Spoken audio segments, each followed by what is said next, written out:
Oh, you can tell the sun's out today. First time in about 3 weeks, I think, since I've just started sneezing now I've stepped outside. Okay, but I'm looking forward to showing you another feature today of the DJI Mini 2, and that is its ability to take panorama photos. So what this is going to do is effectively take a whole bunch of photos of the landscape, and then in post we can stick these together to create a huge high resolution image. And there's numerous options we're going to be able to play with to get this picture, or to get these pictures I should say. So what we're going to do is just walk up the garden here safely away from the neighbours, get the drone in the air, find a nice landscape vista perhaps to take a panorama shot of, and then once we've got that we'll get the drone back, get back indoors and start editing and see what we can do with this thing. So I hope you guys enjoy the video. If you do, don't forget to drop a like, that really does support me, and let's start getting set up.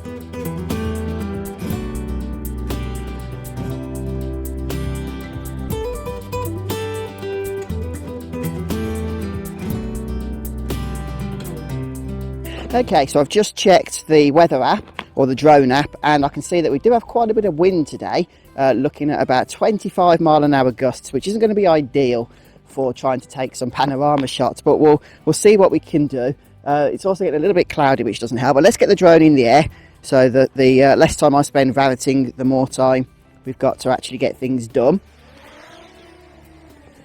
Okay, and I'm going to take off once we just go down the garden a little bit. There we go. I have got some overhead cables which I need to be aware of, so that's why I just move it down just a little bit, and we can see the woodland trust over yonder there, so we'll get some height on this thing.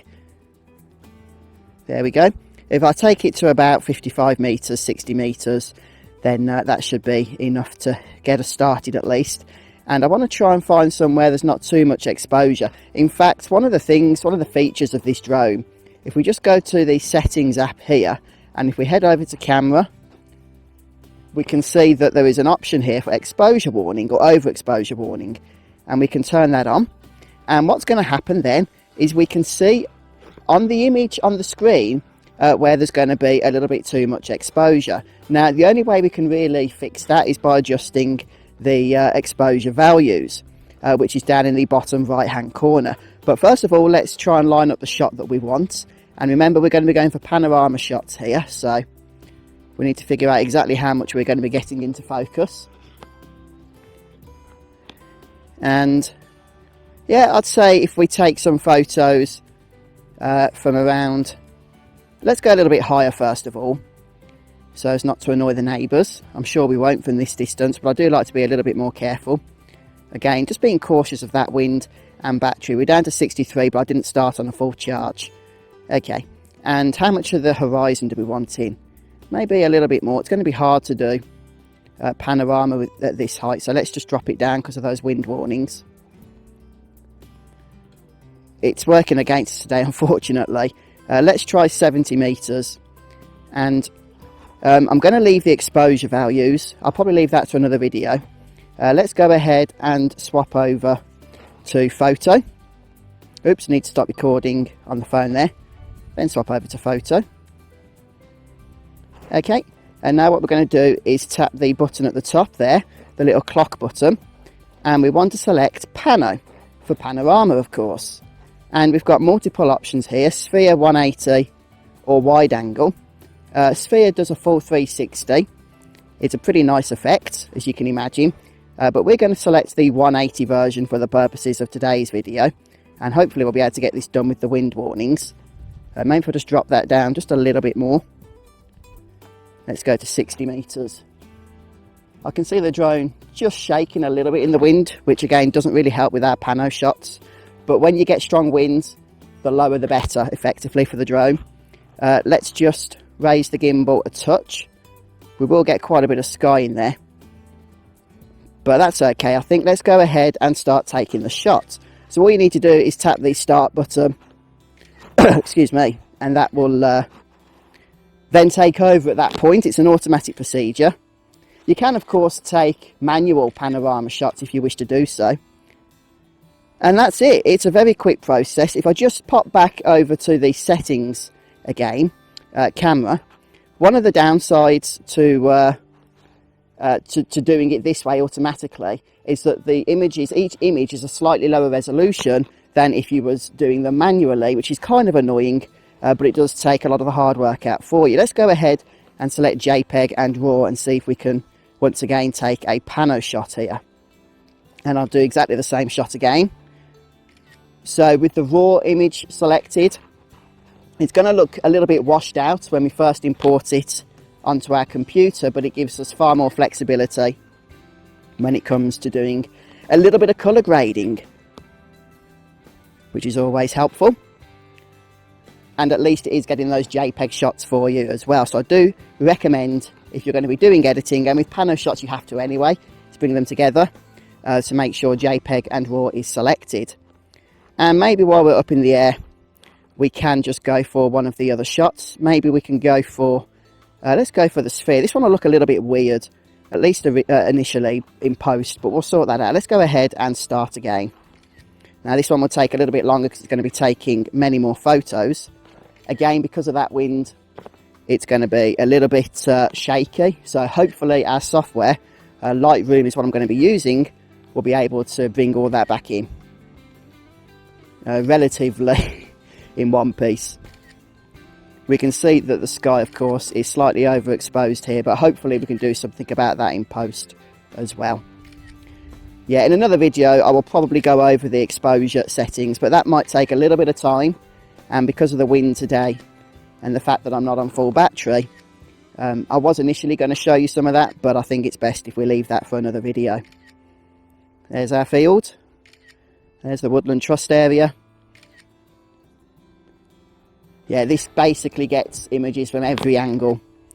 So, you know, you can have a lot of fun with these in post, and I can really feel that wind beating down on me.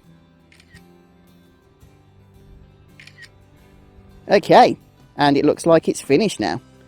So we'll switch back over to video mode. There we go. And we'll start making our way back. Back towards us. And over to the side. Whoa, whoa. Steady on there, little fella. Steady on. I did have my first crash actually the other day.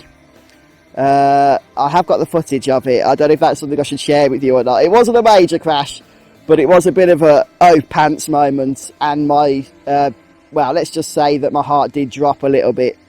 Let me know if you guys want to see that. Maybe I'll put it together as a video for you. But yeah, I'm just keeping the drone hovering in the air just to see how we can study that wind effect. I don't know if you guys can see that. I'll move it a little bit closer to the camera, but it is just shaking around quite a bit. I mean, that gimbal does a fantastic job.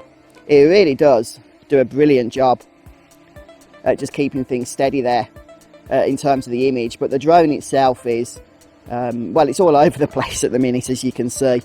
So, yeah, pretty cool. Anyway, let's go ahead and drop this back down now. I'm having so much fun still with this DJI Mini 2. I really am. It's just been such a fantastic little hobby for me to be getting into. I know many of you watching these videos are also into the drones as well, which is fantastic. So yeah, let me know what you think of the panorama feature. I'm going to head back inside now and we'll start to get some editing done. But if all you wanted to see was the flight, then thanks for joining me. For the rest of you, come along. Well, it's nice to be back in the warmth again, and I think we're going to focus on the second picture that I took when we was outside. So that was the 180 panorama, but with the raw file format. So what we're going to do here is go over to add photos, select browse, and we're going to select that second folder, which is the second photo that we took, obviously several photos, but the second panorama. And I've deleted the JPEG, so that's left us with the raw DNG files. So let's go ahead and select all of those. There are 7 in total, and they're all clearly numbered for us, 1 through to 7, and that will help the program identify them as well. So we're going to review those for import straight into Lightroom. I'm assuming you can use other software for this as well, but Lightroom is the software that I'm familiar with. We're going to select to add 7 photos, and once they're added, we can see them individually. And as you can see, the resolution is more of a square resolution than your typical photo. So yeah, that's just how the panorama is set up when you take these photos automatically with the drone.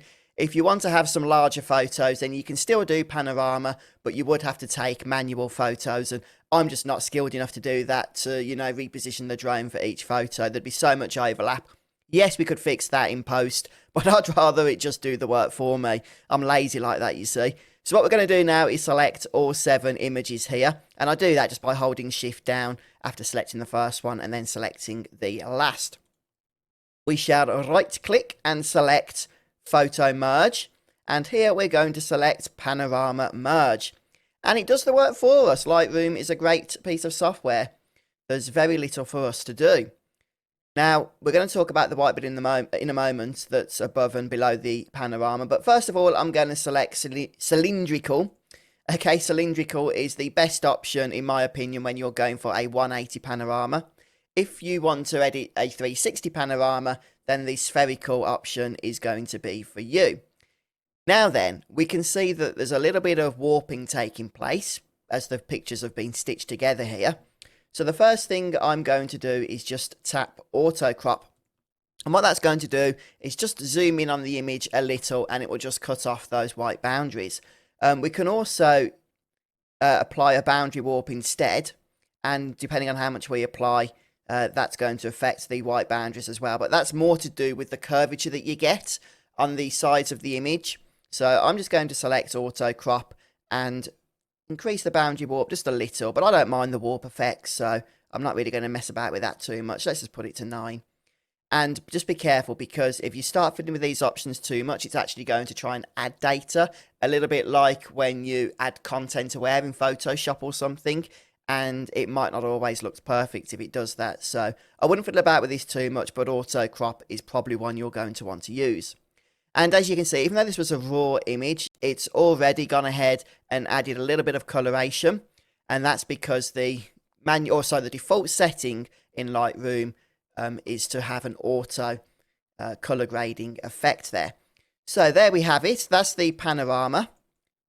And it's pretty cool. I do like it. We get effectively one ultra wide high pixel image here.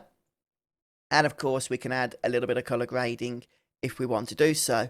But it's done a good job. You know, when we were taking the pictures in the air, it was difficult to see the blue sky because of that exposure. So the Lightroom software here has honed that in for us, and we can clearly see the exposure has already been brought down. In fact, I'm very happy with that, so I'm not going to make too many adjustments.